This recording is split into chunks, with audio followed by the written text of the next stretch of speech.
So, just to sort of plot where we are at, we're still busy with a critique of what is wrong, and we're looking at the time period of Jesus, right? So we're mainly discussing of what went wrong there, but obviously we can apply it to our situation as well, and you should think further about how do we apply it to our situation. We spoke about politics, which patronage was a huge problem. We spoke about religion, where the basis of authority is a big question. And if I can just quickly add there, the basis of authority is important because we have a lot of Christians in this nation. We have a lot of churches in this nation. What are we to do with the authority that we have? It is obviously important to have personal authority in the sense of what's happening in your personal life, what is happening in your own relationships. But equally, we need to talk about our nation, and we need to talk about being a prophetic voice. And being a prophetic voice is true for whatever social group you find yourself in, whether it's your family, whether it's your work environment, whether it's this nation. And what does it mean to be a prophetic voice? Is to have understanding that the Spirit of God is upon us, because God's will need to be done, because God owns South Africa. And therefore we need to steward South Africa according to the nature of the goodness of God. So justice is important, among other things. All right. So now we're going to talk about economics. We're still on the critique. We're still going to get to theology and patterns. We'll mainly do these tomorrow. But now we're going to talk about economics itself in the time of Jesus. And the verses that we're going to focus on is Luke 20 from verse 19. Now, before we read those verses itself, maybe what I should do is just sort of reverse the order slightly and first talk about the economics of the day. All right, so it's not like economics today in South Africa. That's what you guys spoke about yesterday, right? And what is happening with economics currently in South Africa. I want to talk more about what happened with economics in the time of Jesus, because we need to understand that in order to critique it, and Luke gives us a critique. By the way, I don't know if Dieter did this, but how can we define economics? Now, I quite like the way in which Tucker defines economics, and how he speaks of economics is the following. The economy of a country can be defined as a way society chooses to allocate its scarce resources to the production of goods and services in order to satisfy unlimited want. This is a good definition. Listen to this again. Economy of a country can be defined as a way society chooses to allocate its scarce resources. So it's an operative word there, resources, but what goes with it? Scarce. And then, how is that scarce resources allocated? To the production of goods and services in order to satisfy unlimited want. You can see the problem there. The problem is there's only that much there. See, we spoke about, yesterday we spoke about limited good, remember that? And the idea of limited good is there's only one pie. Only one pie. And if you take a piece of a pie, it's taken. Now, if you take more of a pie, what is left for the rest? That is the idea of limited good. It's only that much of a pie. Now, part of a narrative that we experience in Western economies is a narrative of, if I can twist this word of limited good, unlimited good. Due to the miracle of compound interest, there's no end to resources. There's always more. And in fact, the more wealth we create, the more we encourage trickle-down economy. You know the term of trickle-down economy? The idea of a trickle-down economy is if we have an elite, if we have people that's wealthy and they are getting more and more resources, they're producing more and more, they're doing more and more, eventually what will happen is this will start overflowing. Which I won't do here. To the rest. That's the idea of a trickle-down economy. Okay, and it was interesting, the question yesterday, are we speaking now, we're wondering, is it going to trickle down? Is it not going to trickle down? Isn't it? But that's a problem with a trickle-down economy. Is it? Is it not? Okay, and yesterday you asked a question, when we're talking about, we were talking about patronage, we were talking about breaking the cycle of patronage, unhealthy patronage, and you asked a question, so are we talking about distributing everything evenly among everyone? Which is obviously the fear of a narrative of Marxism. Maybe what has been said is communism, where everything is communal, everything is distributed equally. Maybe that's a solution. Historically, we obviously know communism doesn't work because inevitably some animals are more equal than others. Animal form.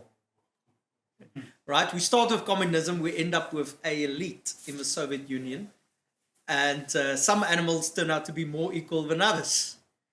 A human system. Right? But now we are in the narrative of capitalism, and the narrative of capitalism is unlimited resources we can consume. In fact, the more we consume, the better. Better. It's unlimited. So in it, we start finding the super wealthy, the super rich, okay? And they are adept and excellent. They are amazing at taking resources and producing more goods and services. And in the process, they become fabulously wealthy. And the hope of a trickle-down economy is, as they're filling up the glass, it's going to start trickling down. But what's the problem with it? Think about the definition of taka here. There's only limited resources, actually. I mean, there's not unlimited resources in South Africa. There's only that much minerals. There's only that much tourism that can happen. We might not be at the point of saturation of those resources, but there's only that much you can do with resources at a particular point of time. That's what I'm trying to say. The economy is only that big at a particular point of time. But the second thing that goes with it is the idea of unlimited want. And the problem with trickle-down economy is the assumption that somebody will say, my glass is full, it's okay. Let it start trickling down. We know the problem is it doesn't happen. Why doesn't it happen? Because my glass is never full enough. Because when my glass is full, I'll get a bigger glass. Economy, we can talk about the science of it and we can talk about the philosophies behind it, but economy has got to deal with human beings. And human beings by nature, because of our fallen nature, we tend to be greedy, unlimited want. We're not even talking about unlimited need, we're talking about unlimited want. And the question, how much is enough? And the answer is, nothing is ever enough for me. Which means that economy has got this history of a struggle of distribution of resources. And it's always been so. Let's just be honest now. It's always been so. I mean, there's never been a situation, the poor is always with us, was the quote that we spoke of Jesus, because it's merely a comment. It's not a moral approval. It's not saying the poor should always be with us.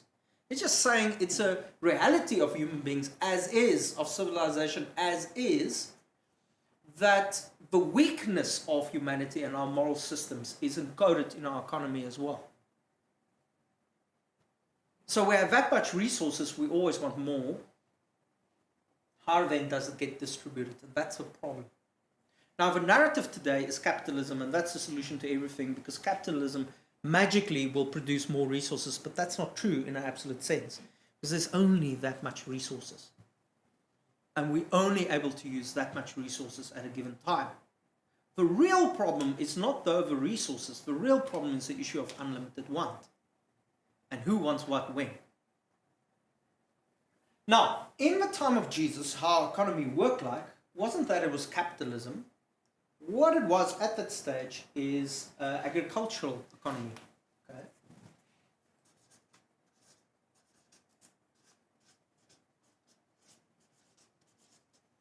And with agricultural economy, access to economy is through land. You can argue of capitalism, access to economy is through credit, by the way. You can argue that, I guess. I can't say it for sure. I'm not an economist, I'm just a theologian. But you can certainly say that with agricultural economy, access to economy is through land. If you have land, you have access to economy, you can be productive. If you don't have land, you don't have access to economy, you're in trouble, mostly. Okay? More particularly, this agricultural economy wasn't a very efficient one. They didn't have modern agricultural methods and farming methods by which they could maximize the yield of the seeds that they sown and all kinds of stuff. And there's all kinds of things you can obviously do to maximize your yield. I'm not a farmer, but some of you know better than me, obviously. But in those days, they didn't have it. Plus, they had small parcels of land, because one of the things that's important to the agricultural economy, think about it, a couple of generations back in South Africa, was also agricultural economy at that stage. And what was the most important thing was land. And how did you deal with land? Your dad handed over the land to you. But now, what was the problem with that? The problem is you might not be the only son or daughter. So you're getting ever smaller parcels of land. So, smaller parcels of land, coupled with weak technology, ends up in subsistence farming. Which is to say, you farm and you produce, but you mostly produce only enough for yourself and your own needs. You don't produce enough to export and to send all kinds of stuff everywhere. Now, were there people at the time that had huge estates and were able to export? Yes. Yes. And a prime example is Herod himself. He had royal estates, and those were big estates, really efficient. They used aqueducts. They used all kinds of stuff like different crops and making sure that they could maximize their yield within the possible technology. And he exported those dates, and he became fabulously wealthy from doing that. But for the average person, that was not possible. Okay? You had subsistence farming, you had access to land, hopefully through a small parcel of land, and yours was pretty much a struggle for survival. And as we said before, roughly about 10% of the population was elite. Roughly about 90% of the population was non-elite. This, by the way, holds true for the biggest part of the Roman Empire. So that's not specific to Judea at that stage. There was no middle class. Sure, there's tradespeople a bit. There were people that were craftsmen, like Joseph. But that was a small group of people. You were either part of a peasantry for 90%, you're part of elite, 10%, or the elite and their retainers, that's about 10%. But that was about it. Now, if you look at the influence of Rome, what Rome would do is go to an area, they'll send in the army, we mentioned this yesterday as well, and they'll bring about political stability by patronage, appointing the local elite into positions of authority and demanding loyalty from them or else. The second thing that they'll do is set up trade routes, and we know from Romans that they had marvelous roads for the time, and they had those roads for a couple of reasons. So one is trade, the other one is to send their armies quickly, and the third one is to make sure taxation comes home pretty soon. Which then brings us to the third point, which is taxation.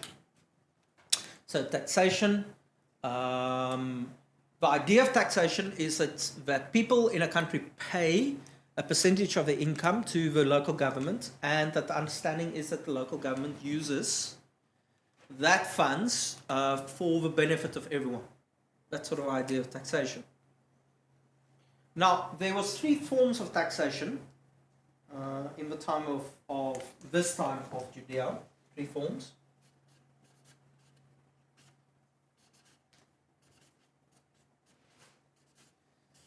The one is a normal tax. The one is a tribute. Third one is a tithe. The reason why I included tithe in taxation is not because I want to shoot Rick's congregation in the foot. The reason why I included it is because you had no choice in paying it. You had to give it. Okay? The way that we practice tithing in church is that you voluntarily give what is in your heart. When we look at the example of Scripture and say 10% is a good suggestion, because you want to give as part of a spiritual discipline. Agreed? What we don't do is, Rick, show me your salary slip. Show me your payment into the church bank account. Rick, you've not paid, off to prison you go. I don't know if you've experienced that in church. I don't think so. Okay, but in those days, the tithe was mandatory. You had to pay a tithe. The tithe wasn't the biggest part though. Taxation, tribute. Tribute was a tax that you paid to Rome. So Rome said, this was their philosophy, every war that they waged was just.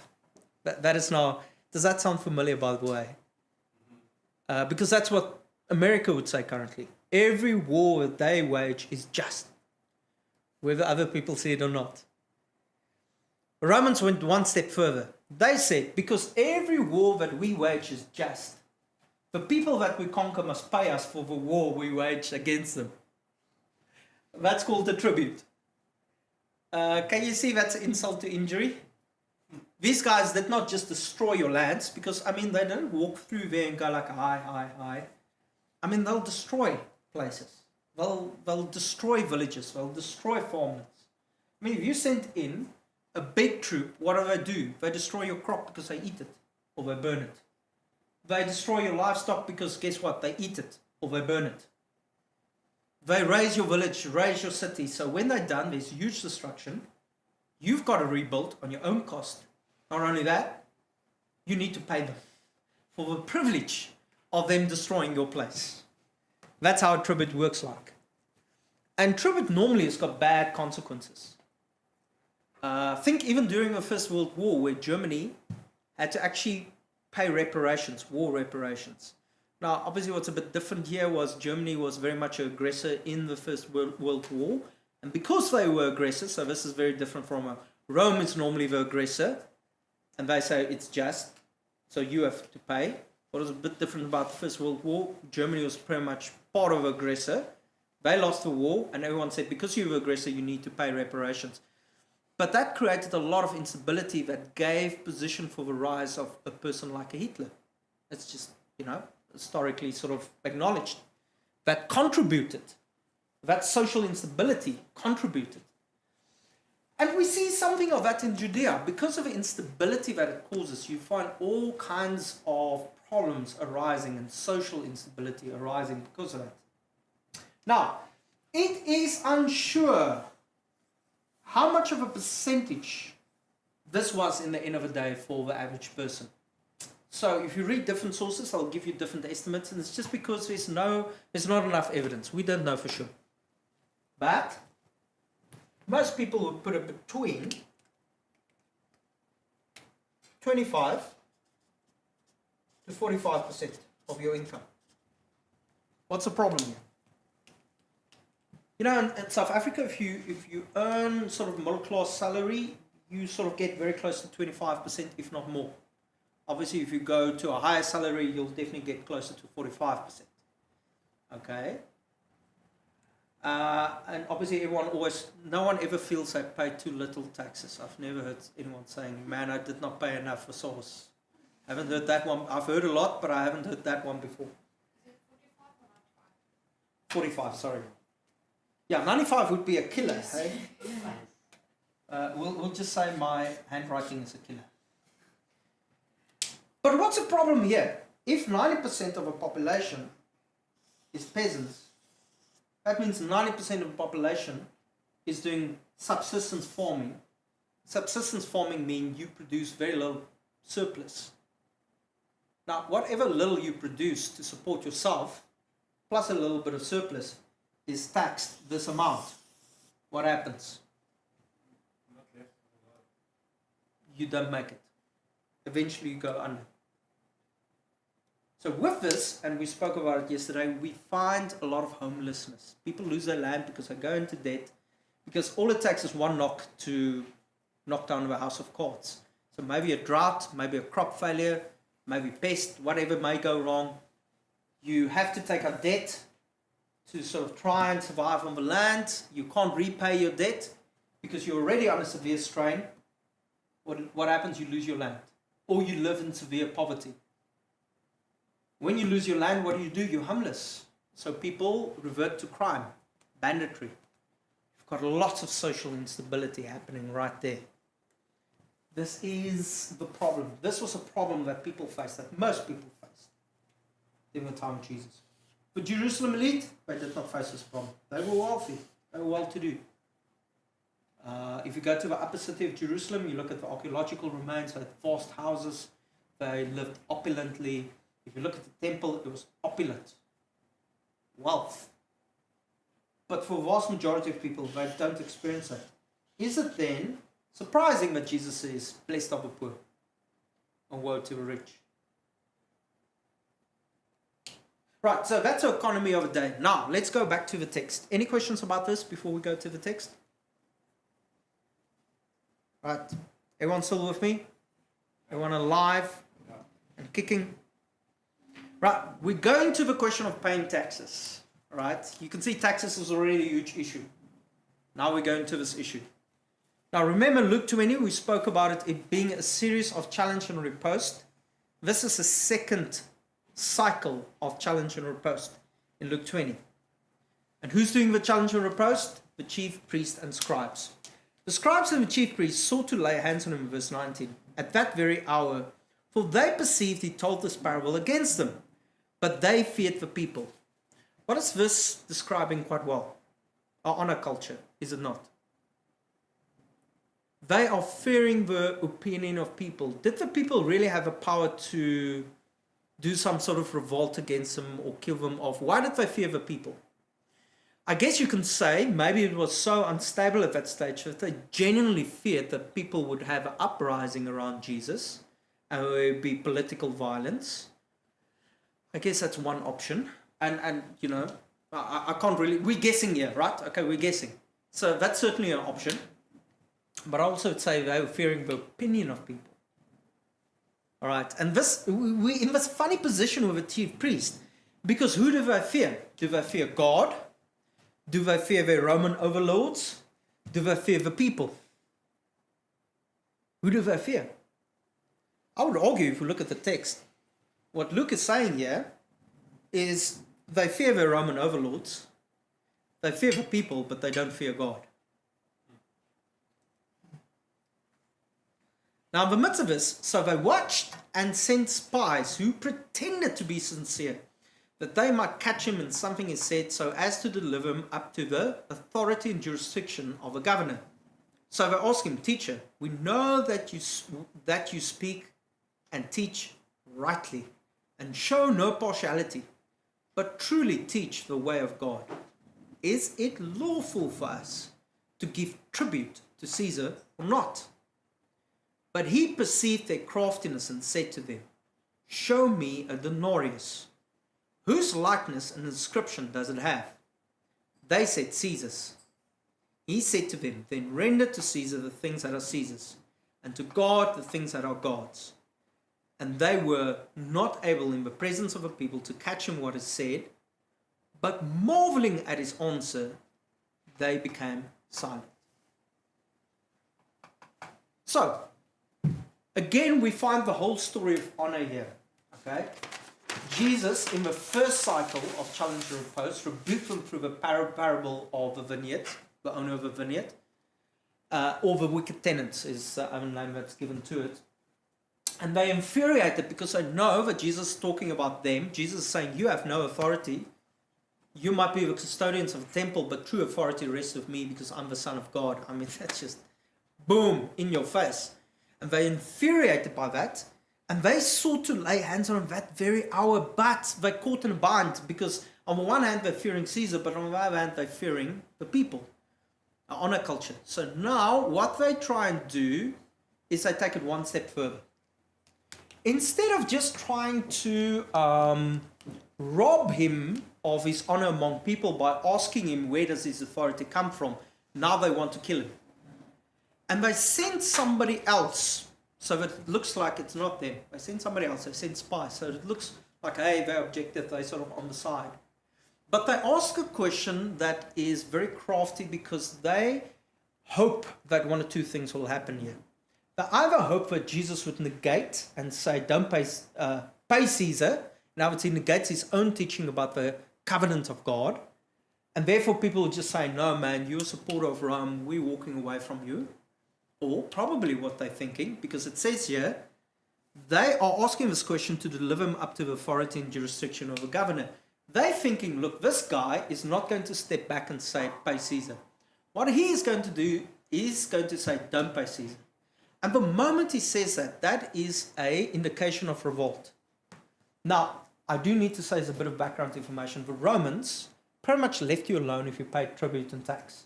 If you did not pay tribute and tax, how they saw it as a sign of revolt. And we do know at that period of time, they actually did raise a couple of towns because they didn't pay their tax. They would send troops and destroy the towns. They saw it as revolt.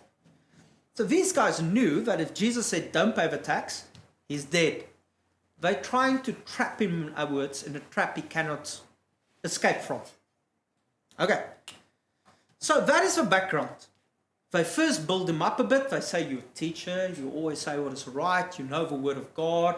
What are they trying to do? They're building up his estimate among the people.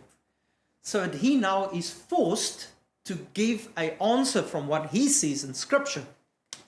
Now they already know he's got a covenantal view of God. Everything belongs to God.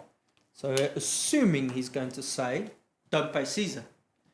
Now Jesus answers them back, and obviously he gives a very well-known sort of reply. Show me the denarius. Whose image is on the denarius?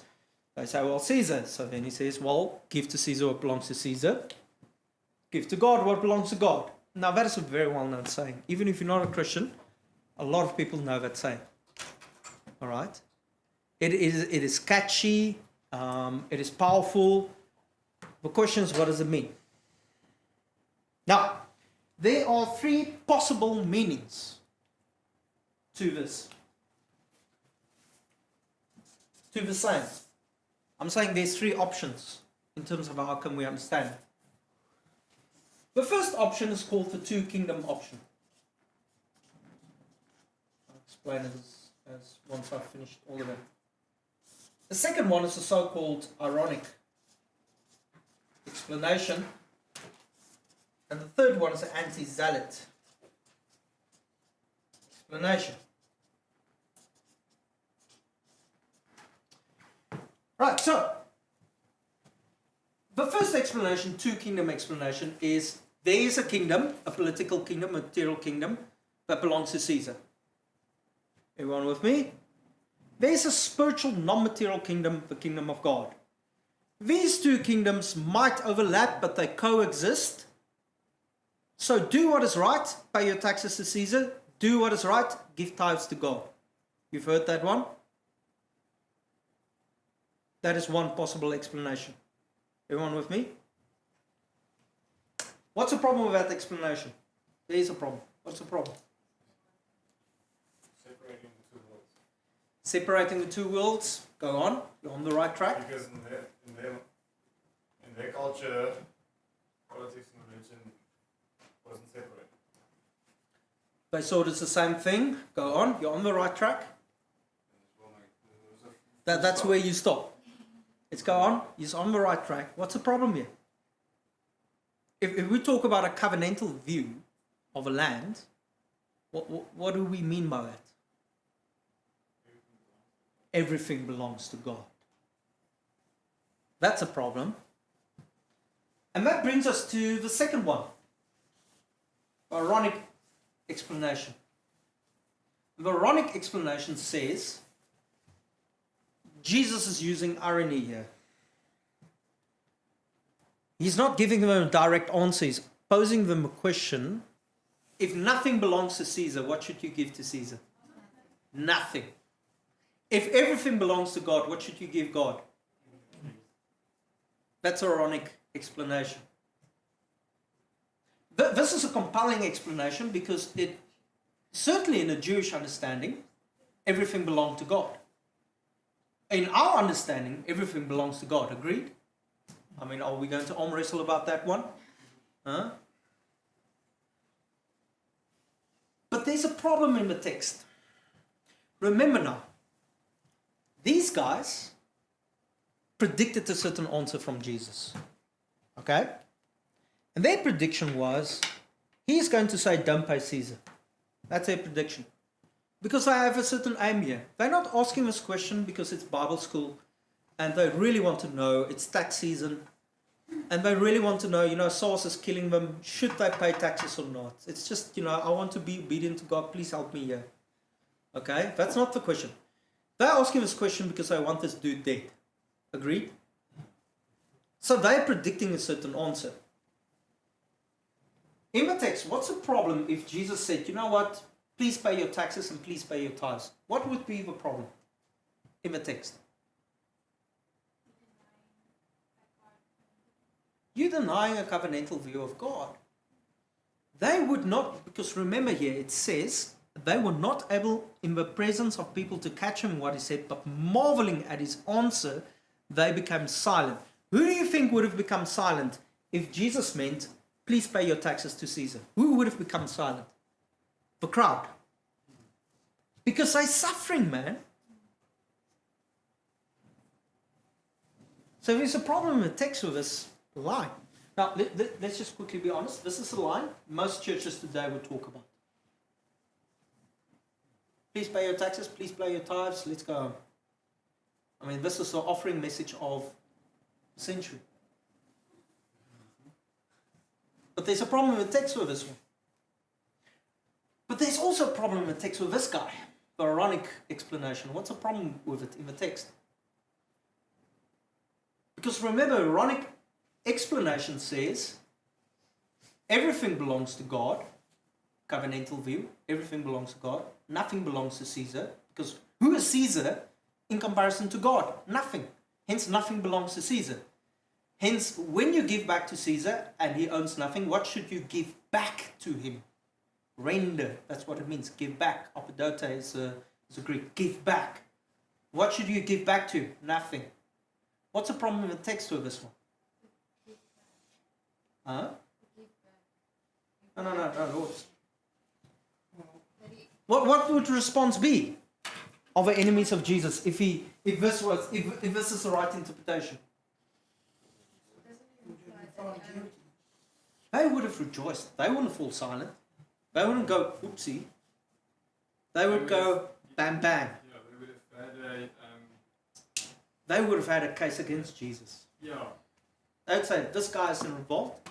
He's saying we shouldn't pay taxes, which is actually a declaration of war in a Roman perspective. That's always a declaration of war. Always.